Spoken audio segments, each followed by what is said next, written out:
Okay, so in our garden, behind me, you'll see a large plant with those frilly leaves, and this is Common Hogweed.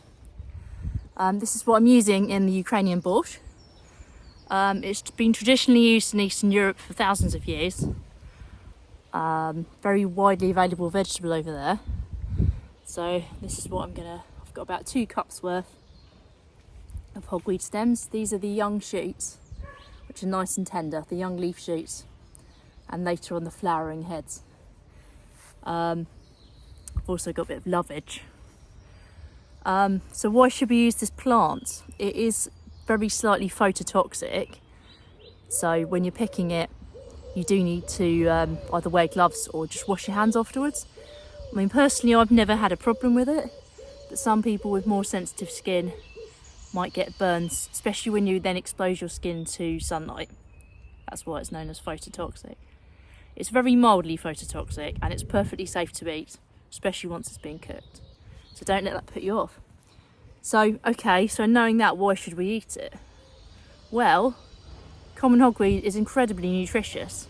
On the website Foraged Chef by Alan Burgo, he's a very well-known forager and a chef. He knows his stuff. He provided a nutritional table for hogweed, scientifically based, and it shows hogweed has 1/3 to 1/2 more of all the essential minerals and vitamins, mostly that we need. So it's higher in potassium, it's higher in phosphorus, it's higher in calcium, it's higher in iron, as compared to a similar vegetable, cultivated vegetable. So it really is actually a nutritional powerhouse, and it tastes really good as well. So we're going to go back to the boat and we're going to make some borscht. See you later.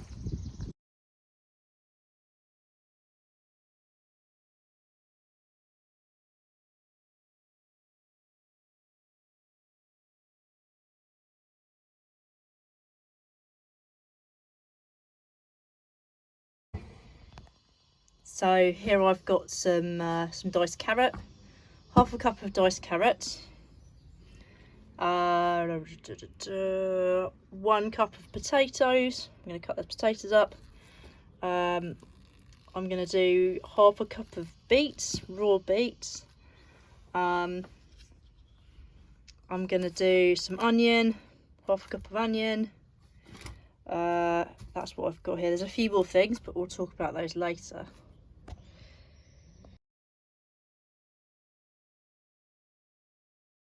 Okay, so here's my chopped vegetables. Got some onion, beetroot, potato, carrots, and I think that's it. We haven't put any greens in yet, they go in later. If anybody thinks I'm not Ukrainian, I'm not Ukrainian. Am I qualified to do this video? I am partly Yugoslavian, and my dad was a head chef of the Savoy. He actually came to London having trained as a barrister in Yugoslavia, and during the war he came over to England and his degree was worthless over here, so he retrained, starting as a kitchen porter in hotels in London, and he ended up as head chef of the Savoy. So yeah, hopefully I've taken after him in some way.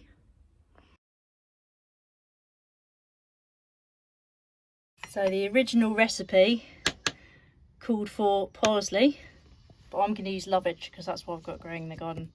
And I've got a feeling it's going to go really well with the hogweed and the beets.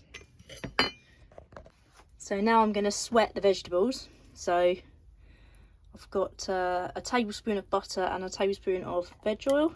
I'm going to put the garlic in there for a bit, and then I'm going to add the rest of these babies.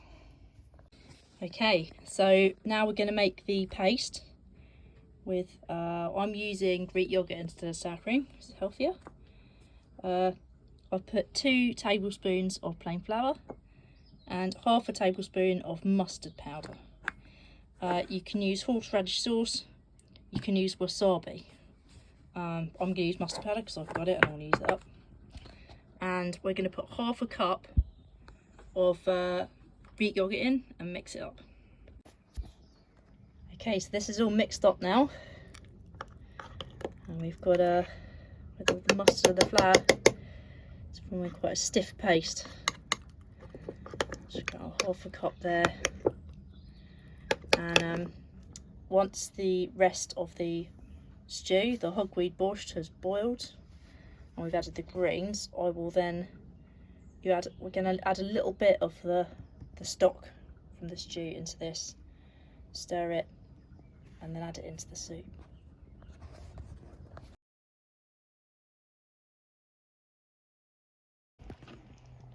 So I'm giving this a really good proper manual go with the potato masher.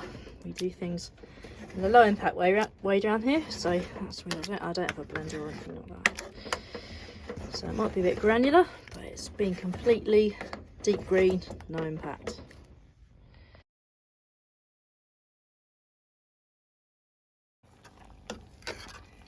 So I've added 2 cups of hogweed greens, including as much stem as I can find, and a couple of sprigs of lovage, finely chopped.